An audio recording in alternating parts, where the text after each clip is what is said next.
Right, that completes questions. Mr. Speaker, this morning on the BBC, the Health Secretary said there is a toxic culture in Downing Street that needs to change. He's right, isn't he? Mr. Speaker, my focus each and every day is on rebuilding and renewing our country. But let me be absolutely clear, any attack on any member of my cabinet is completely unacceptable. On the Health Secretary, Mr. Speaker, in relation to Health Secretary, he promised before the election that in the first year of a Labour government we'd deliver 2 million extra appointments. We didn't deliver 2 million, or 3 or 4. We delivered 5 million extra appointments.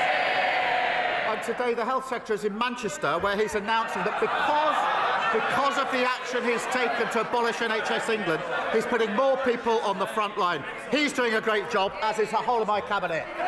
The person responsible for the culture in number 10 is his Chief of Staff, Morgan McSweeney. Does the Prime Minister have full confidence in him? My team and I are absolutely focused on delivering for the country. And let me be clear, of course, Mr. Speaker, I've never authorised attacks on cabinet members. I appointed them to their posts because they're the best people to carry out their jobs. The real scandal is that 2 weeks from a budget, the government has descended into civil war. Instead of fixing the mess they've made of the economy, they're all... Mr. Speaker, they're all chuntering. These are the feral MPs that number 10 has been talking about. They're not my words, they're number 10's words, his words. Mr. Speaker, this is a united team and we are delivering together. Look what we're doing. The fastest growth of the G7. 5 interest rate cuts. Trade deals with the EU, the US and India, all of which they oppose. We've delivered.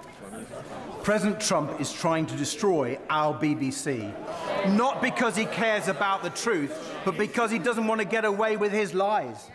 Trump has undermined press freedom in America. Now he's trying to do the same here, disgracefully egged on by the leader of Reform. So will the Prime Minister tell President Trump to drop his demand for a $1 billion settlement from the BBC?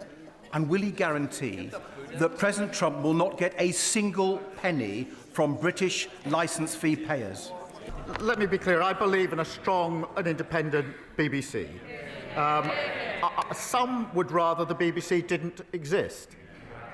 Some of them are sitting up there. I'm not one of them. In an age of disinformation, the argument for impartial British news service is stronger than ever. And where mistakes are made, they do need to get their house in order, and the BBC must uphold the highest standards, be accountable and correct errors quickly. But I will always stand up for a strong, independent BBC. Davey. Mr. Speaker, the Prime Minister is right that the BBC's... The Prime Minister has stated very clearly that he wants to close the migrant hotels by the end of this Parliament.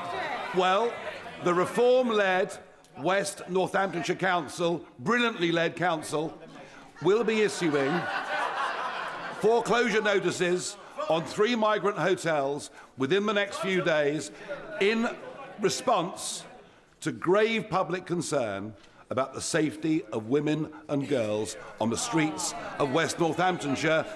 Would the Prime Minister approve of us speeding up the closure of the migrant hotels? Mr. Speaker, we will grip the mesh we inherited and close every hotel.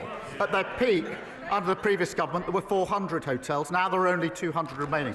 But he says he doesn't have time to condemn the comments calling children in care evil. He's also not had the time, it appears, to condemn the racist comments of his own MP.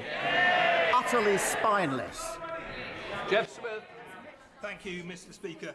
Last week I visited the new diagnostic centre at Withington Community Hospital.